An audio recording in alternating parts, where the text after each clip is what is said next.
നമസ്കാരം, ഞാൻ ഡോക്ടർ നികേഷ് കിരൺ. സാങ്കേതികമായി നോക്കിയാൽ മാനിഫെസ്റ്റേഷനിലൂടെ എന്തും സാധിക്കും എന്നാണല്ലോ. പക്ഷേ അതിന് ചില നിബന്ധനകളൊക്കെ ഉണ്ട്. ഹോളിവുഡിലെ പ്രശസ്തനായ ഒരു നടനാണ് ജിം കാരി. അദ്ദേഹത്തിന്റെ വളരെ പ്രശസ്തമായ ഒരു മാനിഫെസ്റ്റേഷൻ എക്സ്പീരിയൻസ് ഒന്ന് വിശകലനം ചെയ്തുകൊണ്ട് നമുക്കിതൊന്ന് മനസ്സിലാക്കാൻ ശ്രമിക്കാം. 90കളുടെ തുടക്കത്തിൽ ഹോളിവുഡിൽ സ്ട്രഗിൾ ചെയ്യുന്ന ഒരു കൊമേഡിയൻ ആയിരുന്നു ജിം കാരി. അദ്ദേഹത്തിന് അവസരങ്ങൾ കിട്ടുന്നുണ്ടായിരുന്നില്ല. ഓഡീഷനുകളിൽ നിന്ന് ഓഡീഷനുകളിലേക്ക് ഓടുന്നതല്ലാതെ ഒരാളും അദ്ദേഹത്തിന് കൊള്ളാവുന്ന ഒരു അവസരവും കൊടുക്കുന്നുണ്ടായിരുന്നില്ല. കഷ്ടപ്പാടുകൾ, ദാരിദ്ര്യം, വളരെ മോശപ്പെട്ട കാർ ഓടിച്ച് വളരെ മോശപ്പെട്ട അപ്പാർട്ട്മെന്റിൽ അദ്ദേഹം താമസിച്ചു വന്നിരുന്നു. അങ്ങനെ ഒരു ദിവസം അദ്ദേഹം വളരെ അസാധാരണമായ ഒരു സംഭവം ചെയ്തു. തൻ്റെ പേരിൽ സ്വന്തമായ ഒരു ചെക്ക് എഴുതി, to Jim Carrey for acting services എന്നൊരു മെമ്മോയും എഴുതി, $10 മില്യൺ തുകയും എഴുതി. അതിനൊരു ഡേറ്റ് വിട്ടു, 1995 നവംബർ. എന്നിട്ട് ആ ചെക്ക് മടക്കി സ്വന്തം കീശയിൽ വെച്ചു. മിക്കവാറും എല്ലാ ദിവസവും അദ്ദേഹം ആ ചെക്ക് എടുത്ത് പരിശോധിക്കും. എന്നിട്ട് ആ $10 മില്യൺ തനിക്ക് കിട്ടുന്നതായി സങ്കല്പിച്ച് സന്തോഷിക്കും. അതിൻ്റെ ആത്മവിശ്വാസം മുഴുവൻ അദ്ദേഹത്തിനുണ്ടാകും. അങ്ങനെ വർഷങ്ങൾ കടന്നുപോയി. 1995 നവംബർ വന്നെത്തി. അദ്ദേഹത്തിൻ്റെ പുതിയ ചിത്രമായ ഡംബ് ആൻഡ് ഡംബർ എന്ന് പറയുന്ന ചിത്രത്തിന് അദ്ദേഹത്തിന് $10 മില്യൺ ചെക്ക് പ്രതിഫലമായി ലഭിക്കുകയാണ്. അതായത് അദ്ദേഹം എഴുതി വെച്ച ചെക്കിന് തുല്യമായ തുക അതേ ഡേറ്റിൽ അദ്ദേഹത്തിന് ചെക്കായി ലഭിക്കുകയാണ്.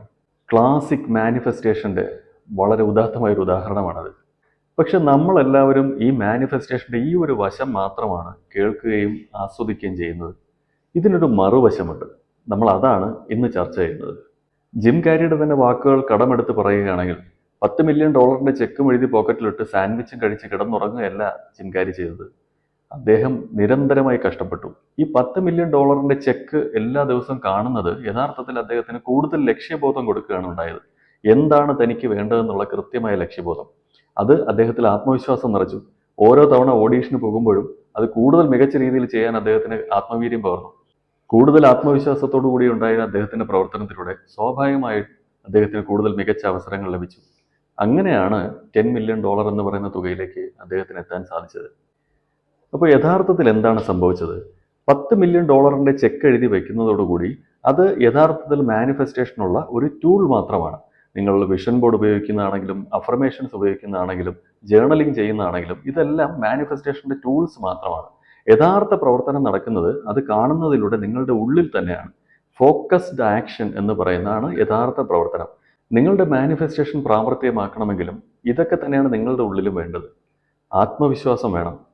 സെൽഫ് വർത്ത് എന്നറിയപ്പെടുന്ന ഫീലിംഗ് നിങ്ങൾക്കുണ്ടാവണം. അതായത് $10 മില്യൺ തുക തനിക്ക് കിട്ടാനുള്ള യോഗ്യതയുണ്ടെന്ന് ജിം കാരി സബ് കോൺഷ്യസ് ലെവലിൽ വിശ്വസിക്കുന്നിടത്താണ് അദ്ദേഹത്തിന് $10 മില്യൺ അവസരങ്ങൾ തേടിയെത്തുന്നത്.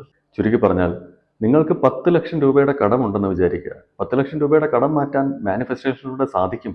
പക്ഷേ 10 ലക്ഷം രൂപ കിട്ടാനുള്ള മൂല്യം, സെൽഫ് വർത്ത് നിങ്ങൾക്കുണ്ട് എന്ന് നിങ്ങൾ സബ് കോൺഷ്യസ് ലെവലിൽ വിശ്വസിക്കണം. അതിനുശേഷം അതിനായി ചെയ്യുന്ന ഫോക്കസ്ഡ് ആയിട്ടുള്ള, അതായത് ലക്ഷ്യബോധത്തോടു കൂടിയുള്ള പ്രവർത്തനത്തിലൂടെയാണ് നിങ്ങളുടെ കടം അല്ലെങ്കിൽ നിങ്ങളുടെ മാനിഫെസ്റ്റേഷൻ നടക്കാൻ പോകുന്നത്. ഇങ്ങനെ ചിട്ടയായ പ്രവർത്തനത്തിലൂടെ ശാസ്ത്രീയമായി നിങ്ങളുടെ മാനിഫെസ്റ്റേഷനുകൾ നടത്തിയെടുക്കുന്നത് എങ്ങനെയെന്ന് മനസ്സിലാക്കാൻ പരിത്രാണായ എന്ന ഈ യാത്രയിൽ കൂടെ ചേർന്നു.